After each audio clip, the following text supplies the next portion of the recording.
Good morning, good morning. I named today Faith Friday. I feel like a lot of people don't have the faith that they need to endure this season. The season's only getting worse. They're not going to get better, but you got to have the faith to know that all things will work together for your good.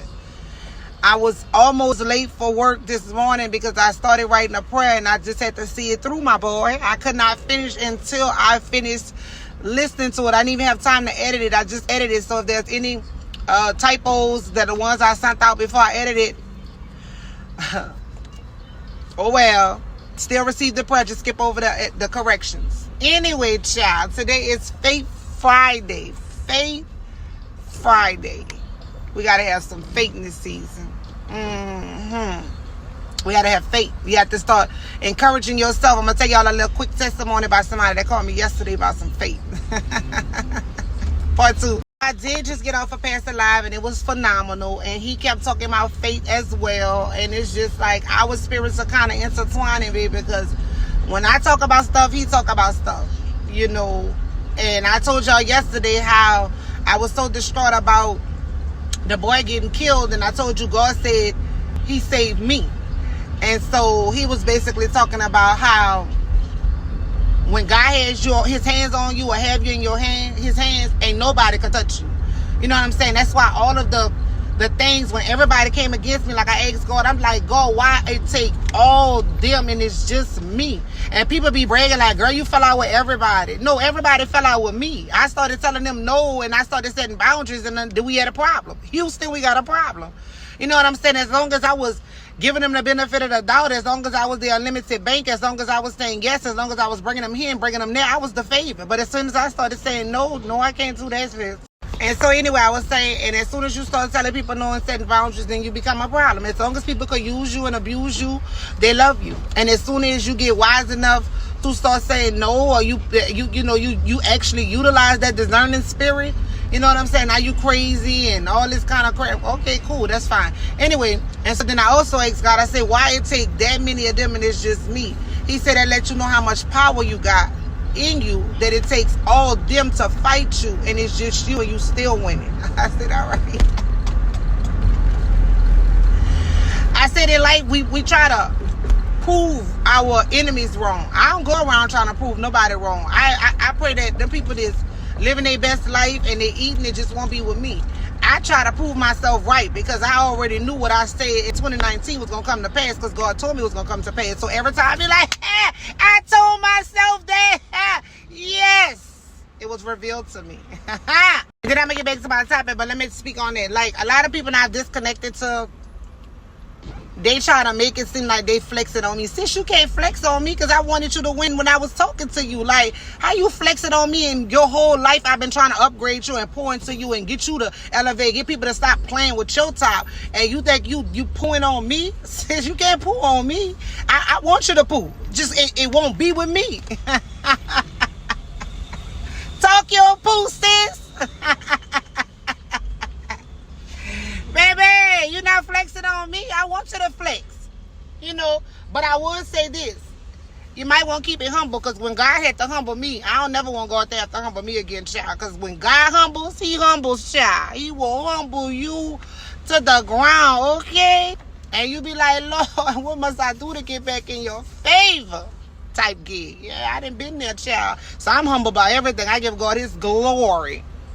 So anyway, anywho, child, I try to tell people about having faith. You know what I'm saying? A lot of people, I went from faithless to faithful. You know what I'm saying? So I know it's possible, okay? I know it's possible.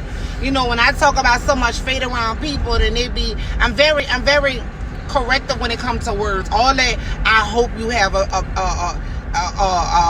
I hope you have a good day. That sounds like a wish. You know what I'm saying? Happy birthday. I hope you have many more. I don't hope you have many more. I always have said, may God bless you to have many more. I already know who's doing the blessing and who's doing everything. I hope my test results come back okay. I don't hope, I pray. Hoping is like a wish. Like I'm talking to a genie or something. I hope it happens. I pray that it happens. You know what I'm saying? It's about your wording. All right? It's that serious for me. Yeah. Anywho. I was saying that to say. And when I started to change my language, that's when my life started to change. And so, you know, I'm very confident in God. Nobody can tell me God ain't real. I would have to really die and see that God wasn't real. But I did that already.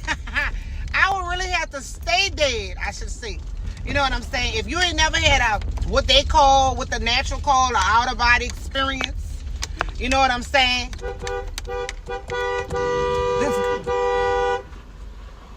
Lloyd! Girl! I can tell. Good morning. I'm in the middle of my show, girl. Anyway,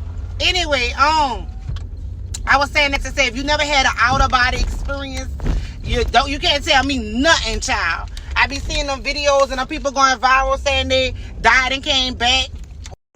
They be going viral telling their stories about when they met Jesus and their encounter when they died and this, that, and the third.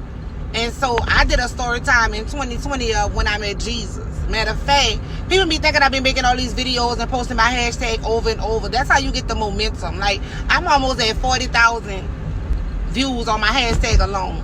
You know what I'm saying? My Instagram then hit 17.5 thousand. Or is it 13.5? Anyway, and I only got 600 friends. So I started my Instagram over from scratch. So I feel like that's good to say my platform is only talking about Jesus. My TikToks do hundreds every day. You know what I'm saying? I got over 2,000 followers just on my reels. You know, so I'm getting that child, and I got like almost 5,000 friends on Facebook. So you gonna hear me? I told God, show me my audience, and I'm a, you know what I'm saying? I'm gonna tell them my testimony. Is that what you told me? That's why you say you brought me back, right? That was my daughter asking me if I was about to tell a story about the first time I met Jesus, and I was telling her that no, I need like 30 minutes to tell that story, if not longer. I told her that you can't just give the story. I got to, you know what I'm saying, give you the scenario, the scene. I got to walk you through it as it happened. You know what I'm saying? So I know God is real for me. You know, and that wasn't my first time I met Jesus. That was the second time, September 1st, 2019. That was the second time. August 27th, 28-ish. I think that was the first time. I can't remember that date because I didn't have no phone or nothing. So I don't know the dates. I was lost in the trance on dates and times and things of that nature. But yeah, coming soon when I met Jesus. This ain't no cap. This is for real, in real life. I have real witnesses. So anywho. So I had to keep the faith through all of this. I don't know if you ever begged God to let you die before, but I did. I begged God for about 21 days to let me die. I did. You know, when I started throwing out my vows, I'm like, Lord, I know a lot of people that they say when you start throwing your vows, you're at the end. You know what I'm saying? The next day when I coded 3 times, I'm like, Lord, now I didn't coded 3 times and went into cardiac arrest 3 times. My heart rate is 234 beats per minute. I know you could have let me die from cardiac arrest. Like, what are the odds of me going into heart failure and I'm at the hospital? What are the odds?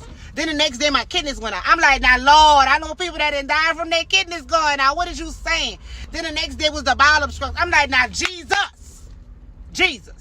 The bowel obstruction, I didn't know people that didn't took them out. Okay, my bowels had didn't die. Then for 9 days, I had to beg them to do my surgery on my stomach because my stomach had been swollen up like this. So then I had to have emergency surgery. Then I had to be tube-fed. I'm like, now, Jesus, now it's time you let me die. Now, like, what is happening? He said, I'm going to bring you that close to death and I'm going to bring you back. I said, because what I didn't say, y'all, I'm trying to skip to the part because I'm almost at work. I had asked him to let me die. That's what I had did. I'm like, God, you could just go ahead on and kill me. Nah, child, within the next 5 hours, it wasn't even 5 hours, the next 3 hours, I was on the floor in the fetal position crying, throwing up my bowels and everything. And I went from nothing wrong with me, but I kept the faith, baby. I said, well, Lord, why do you want me to live? I just want to die. And so he was just like, you can't die. I'm like, why I can't die? Like, I was furious why I couldn't die. And he was like, because I'm going to use your testimony to help somebody else out the darkness. I'm like,